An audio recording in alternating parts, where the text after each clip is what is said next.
S'il y a bien une chose dont je ne peux pas nier la vérité et la véracité, c'est qu'actuellement, le monde de la moto est en ébullition en ce qui concerne les news. Bonjour à toutes et à tous, j'espère que vous allez bien. Je pense que je dis ça beaucoup trop souvent, mais écoutez, c'est ma petite formule à moi.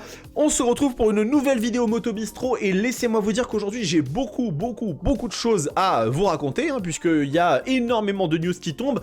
Si je vous dis une course entre une moto de 216 chevaux et une voiture de 925 chevaux, eh ben ça fait partie des news dont on va parler aujourd'hui, puisqu'il semblerait qu'un youtubeur a décidé de faire participer à une drag race la nouvelle Ducati Panigale V4S 2025 contre ni plus ni moins que la plus puissante Audi existante aujourd'hui, la e-tron GT. Bref, ça va être très rigolo à analyser.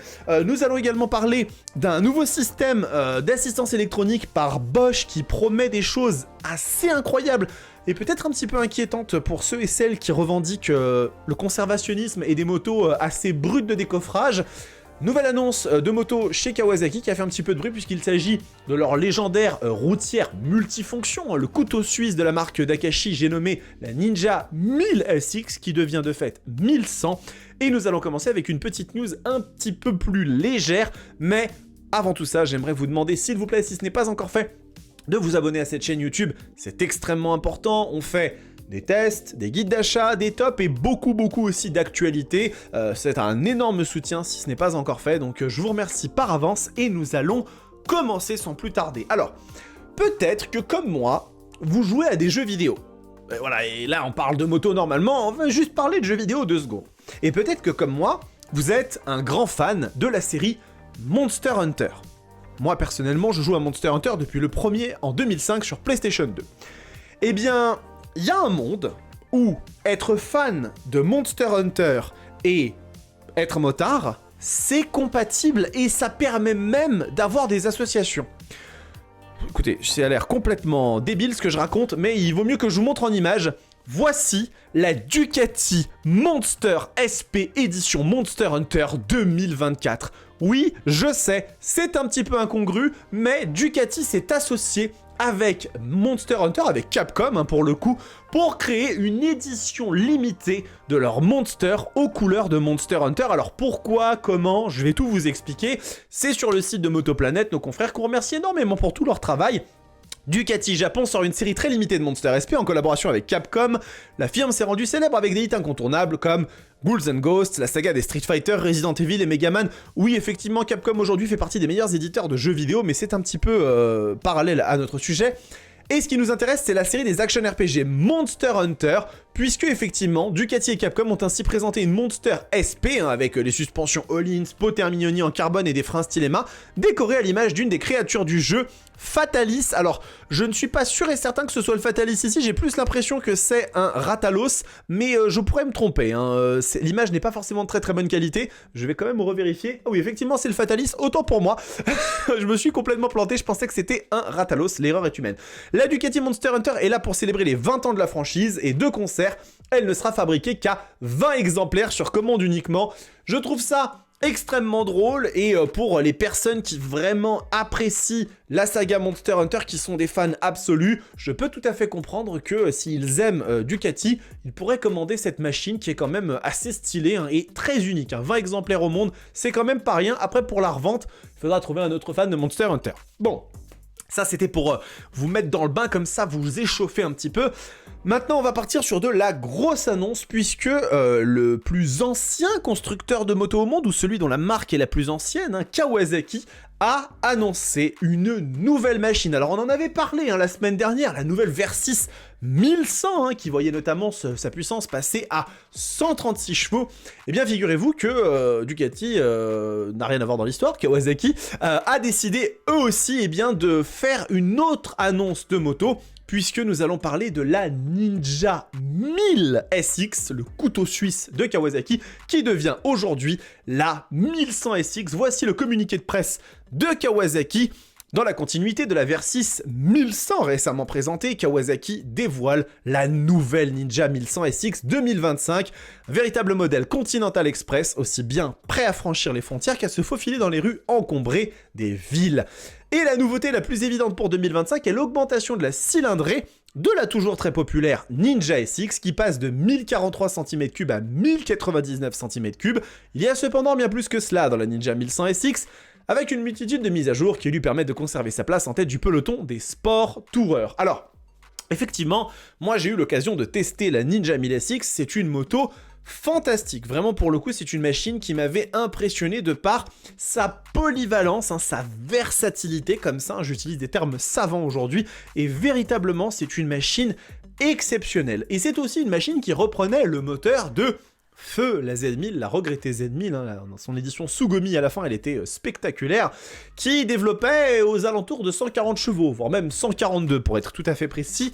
Eh bien, il semblerait que là, pour une raison qu'on a du mal à cerner, eh bien, cette nouvelle 1100 SX ait perdu quelques canassons dans la bataille, puisqu'elle affiche 136 chevaux, donc... peut-être la faute à des normes de pollution plus restrictives, peut-être la faute à une mise en adéquation avec le moteur de la 1100 Versys. Toujours est-il que nous avons perdu 6 chevaux dans la bataille, je pense que la machine restera quand même assez démonstrative, et nous avons gagné un tout petit peu de couple, puisque nous passons de 113 Nm à 7600 tours minute, contre anciennement 111 Nm à 8000 tours minute. Alors si on reprend le communiqué, on a une augmentation de couple sur toute la plage de régime, le besoin de changer de vitesse diminue, d'autant plus que les modifications du rapport de démultiplication se traduisent par l'allongement des 5e et 6e vitesses. Comme les précédentes SX, cette dernière version allie parfaitement capacité touristique et sportive, et ça c'est vrai. Et le quick shifter qui fonctionne désormais à partir de 1500 tours minute, ça c'est quelque chose qui était présent sur la Versys 1100. Donc le confort du pilote et du passager c'est une priorité, port USB-C de série, le KTRC qui est le contrôle de traction de chez Kawasaki, un disque arrière de plus grand diamètre pour une puissance de freinage accrue, et puis voilà, malgré une cylindrée et un couple accru, c'est une consommation de carburant encore plus faible pour cette nouvelle Ninja 1100, et au final, on a aussi une vraie nouveauté avec le fait que cette moto apparaît désormais en version SE, donc dotée d'étriers de frein avant Brembo M4.32. Alors, je vais juste m'arrêter là-dessus. S'il vous plaît. Je sais qu'effectivement, le freinage c'est quelque chose de spécifique, et voilà, et des étriers M4.32, ça peut tout à fait suffire. Mais quand on est sur une machine développant un 4 cylindres en ligne de 136 chevaux qui fait 240 kg, peut-être qu'on peut commencer à avoir des choses un petit peu plus récentes. J'imagine que les styles maintenant sont des éléments qui sont quand même rentabilisés, d'autant plus que les nouvelles Ducati Panigale arborent des iPure, les nouveaux étriers de frein de chez Brembo. Peut-être que sur des machines haut de gamme SE comme ça, tant qu'à mon avis, cette Ninja 1100 SX ne sera pas positionnée à 12 000 €, surtout sur la version SE, ça peut être pas mal quand même de mettre un freinage encore un petit peu supérieur. Bref, toujours est-il que cette version SE bénéficie également d'un amortisseur arrière Rollins S46, donc ça c'est très très bien. Et elle est équipée en série des poignées chauffantes, donc ça c'est super chouette. Vous la voyez ici, cette version SE de la Ninja 1100 SX, aucune différence physique avec l'ancien modèle, elle existe en deux versions. Je trouve un petit affect particulier pour cette version gris métallique mat Graphensteel et le noir métallique Diablo. Les petites touches de rouge lui vont à merveille. Voilà, donc ça c'était pour cette deuxième annonce de Kawasaki qu'ils font en très peu de temps. En même temps c'est normal, l'EICMA est en train de s'approcher à grands pas. J'ai hâte d'y être et de vous filmer tout ça, d'autant plus que si vous avez suivi, les shorts vont devenir plus longs sur YouTube, donc vous allez avoir l'intégralité des petites vidéos verticales qui vont couvrir toutes les nouveautés du salon directement sur la chaîne, ne manquez pas ça. Et il y a autre chose dont il faut qu'on parle. Dans ce Moto Bistro, vous allez avoir beaucoup de vidéos cette semaine, mais il y a autre chose dont il faut qu'on parle. Le site Motorcycle News nous a remonté des informations sur le nouveau système radar de Bosch. Bosch, c'est l'entreprise qui fabrique notamment les systèmes 9MP, les centrales qui équipent grand nombre de machines aujourd'hui dans le commerce et qui permettent d'avoir énormément d'assistance, comme les contrôles de traction, les ABS, ce genre de choses. Et là, on a une grosse mise à jour des systèmes de Bosch dont on va parler tout de suite.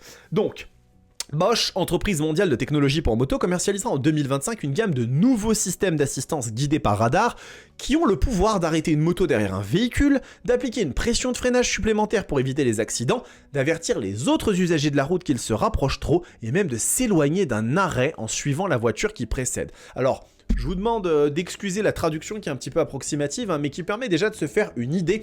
En gros, Bosch va développer des systèmes nouveaux qui vont notamment être entraînés a priori sur la nouvelle Super Adventure 1390. Hein. On sait qu'il y a eu un rodéo il y a peu de temps, ou un événement où KTM avait commencé à essayer leur nouveau système AMT de transmission automatique. A priori, le 8 octobre, il y aura une annonce, donc restez bien connectés parce qu'on va peut-être suivre ça ensemble.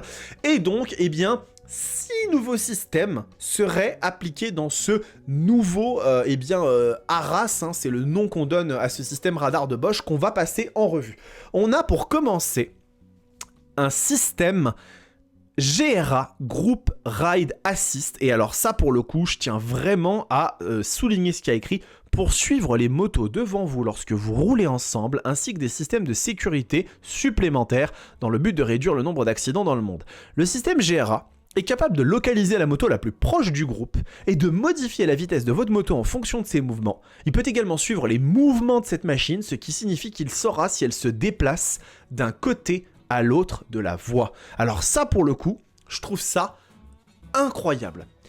Je sais que beaucoup de motards ont une tendance à être très conservationnistes et à vouloir le moins d'électronique possible sur leur machine, et quand ces électroniques deviennent non seulement castratrices mais en plus obligatoires, je peux tout à fait le comprendre. Quand il s'agit de choses qu'on peut désactiver, pour moi, je trouve que qui peut le plus peut le moins, donc il n'y a pas de problème à ce niveau-là, mais un système qui vous permet d'être sur l'autoroute, vous êtes à plusieurs, parce qu'on fait pas toujours des road trips où on passe par des routes de montagne, excusez-moi, et d'avoir une personne devant vous qui est éclaireur, qui roule, et les autres qui sont un peu plus tranquilles derrière, alignés, sans modification de la vitesse, etc., qui peuvent suivre et vraiment avoir quelque chose de très efficace à ce niveau-là, je trouve que c'est vraiment un système très intéressant qui permet de peut-être aussi soulager un petit peu sur les longues distances, et je suis vraiment hyper curieux de voir comment ça va fonctionner dans le réel. Donc dès qu'il y a une moto qui est dotée de ce système, je vous le testerai parce que c'est vraiment très intéressant. C'est pas fini. On va continuer parce que la fonction adaptive Cruise Control est améliorée avec un Stop and Go qui sera probablement le plus controversé des nouveaux systèmes, tu m'étonnes. En effet, il peut ralentir la moto jusqu'à l'arrêt complet de la voiture qui le précède si nécessaire avant de repartir avec la circulation en appuyant sur un bouton. Donc ça, c'est quelque chose qui est possible avec le système de transmission automatique de KTM et qui va permettre en fait de non seulement avoir le régulateur de vitesse adaptative qui va donc s'ajuster en fonction de la vitesse du véhicule, mais si le véhicule devant s'arrête, eh bien d'arrêter aussi vous-même votre moto et de la redémarrer en appuyant sur un bouton, en donnant l'autorisation pour que la moto reparte. C'est extrêmement peu utile dans le cadre du motard plaisir qui va rouler le week-end, faire des balades, etc.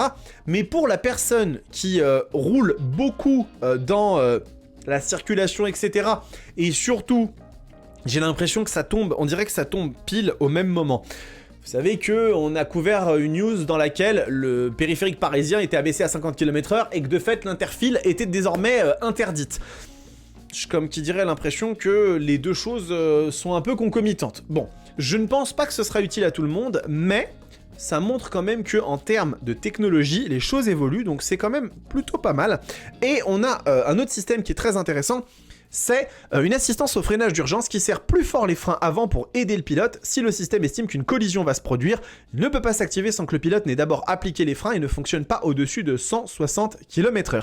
Ça, je trouve que c'est aussi extrêmement intéressant parce que il y a des fois où on ne sait pas vraiment la limite avec l'ABS, on ne sait pas vraiment où est-ce qu'on peut s'arrêter, où est-ce qu'on peut aller, etc.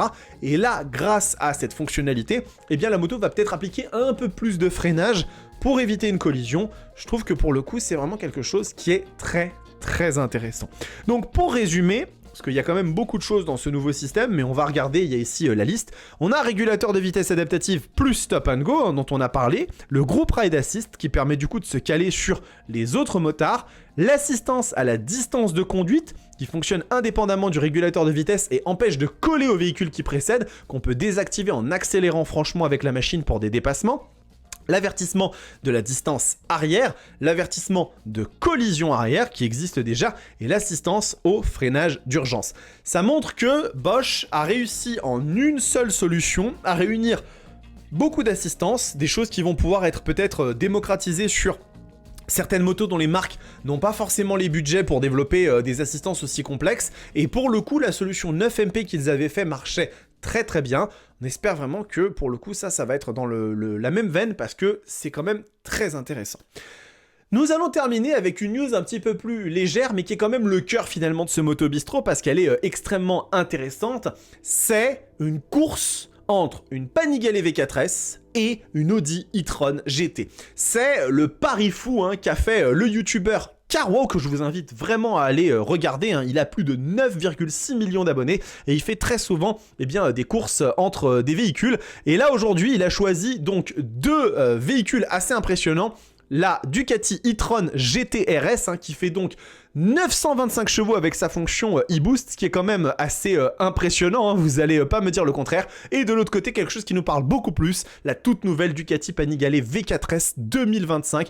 Donc vraiment, pour le coup, encore une fois, le monstre de Bologne. Et du coup, plusieurs tests ont été menés.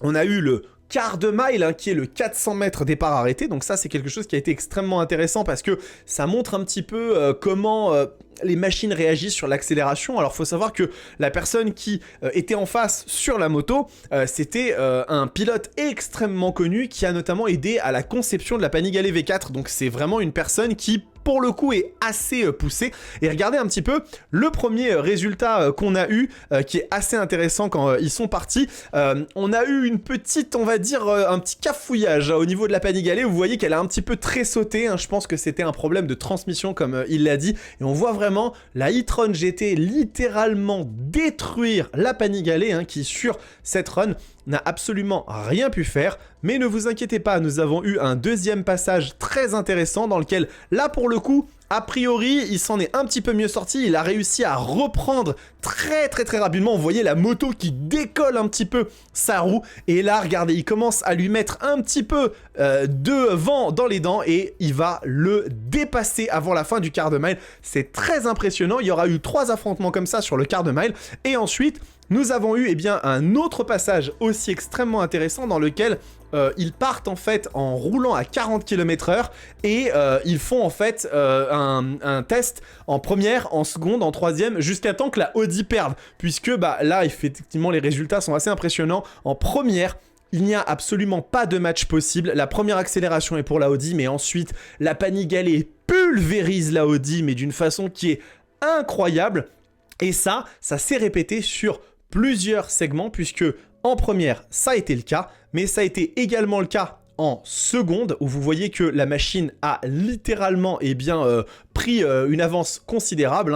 Il suffisait juste qu'elle se mette en branle, puisque vous savez qu'une Panigale, il faut quand même qu'elle aille chercher sa puissance max assez haut dans les tours. Et là, la moto s'envole littéralement. Un dernier test aura été fait dans lequel ils ont essayé de partir à 80 km/h, typiquement juste en roulant en 6ème. Et au moment où il donne le signal, le pilote de la Panigale peut rétrograder jusqu'à autant qu'il veut et le dépasser. Et sur le 3e rapport, il aura réussi à vaincre cette voiture.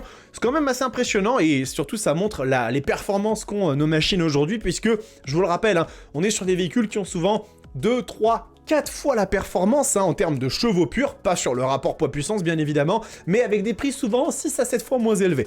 Donc voilà, c'était pour terminer un petit peu ce Moto Bistro avec quelque chose de léger. J'espère que ça vous a plu. Soyez bien attentifs, vraiment, sur les prochains jours à venir, il va y avoir tellement de vidéos, il y a de gigantesques annonces qui viennent d'être faites dont je dois vous parler, bien évidemment. On va avoir des lives, notamment chez Ducati, chez KTM, chez Yamaha, voilà. Et puis une vidéo d'essai de la BMW K1600 GTL qui arrive. Bref, l'actualité sur la chaîne n'arrête jamais. En attendant les amis, prenez soin de vous, kiffez vos bécanes. Ciao.